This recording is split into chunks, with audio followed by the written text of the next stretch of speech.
అందరికీ నమస్కారం. భారత ప్రభుత్వం ఒక కఠిన నిర్ణయం తీసుకుంది. ఏంటి అంటే టీవీలకి ఇచ్చే టీఆర్పీ రేటింగ్ అనేటువంటిది తీసేయమన్నది. ఏంటి టీఆర్పీ రేటింగ్ అంటే ప్రతి ఛానల్కి కూడా టీఆర్పీ రేటింగ్ అని చెప్పి ఇస్తున్నారు. ఆ రేటింగ్ అనేటువంటి తీసేయాలి. ఎందుకు తీసేయాలంటే కాస్ట్ ఇండియన్ రీసెర్చ్ కౌన్సిల్ అని చెప్పి బార్కన్ ఉంది, దానికి ఆదేశాలు జారీ చేసింది. 4 వారాల్లో లేదా తీసేయాలి, లేకపోతే తర్వాత చర్యలు తీసుకుంటాం అని చెప్పింది. ఎందుకంటే పశ్చిమాసియాలో జరుగుతున్నటువంటి యుద్ధంపై అపోహలు క్రియేట్ చేయడం, సంచలనాన్ని సృష్టించే విధంగా ఆ ట్యాగ్ పెట్టి మాట్లాడడం, ఇవన్నీటువంటి ఊహాజనితమైనటువంటి కథనాలు ఎక్కువగా అల్లి ప్రచారాలు చేస్తున్నాయి. ఎక్కువగా టీవీ ఛానల్లో మన ఆంధ్రాలో అయితే మరీ ఘోరం.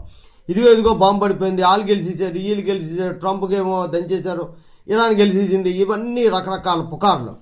అందులో వాస్తవికత లేకపోయినా సరే టీఆర్పీ రేటింగ్ కోసం ఒక వర్గాన్ని అత్యధికం చేసి చూపించడాన్ని తప్పుగా చూపిస్తున్నారు. దాని మీద కేంద్రం చర్యలు తీసుకునే విధంగా టీఆర్పీ రేటింగ్ అన్నది తీసేస్తే ఈ బాధ లేదు. ఎవరు టీవీను వాడు శుభ్రంగా రన్ చేసుకుంటాడు.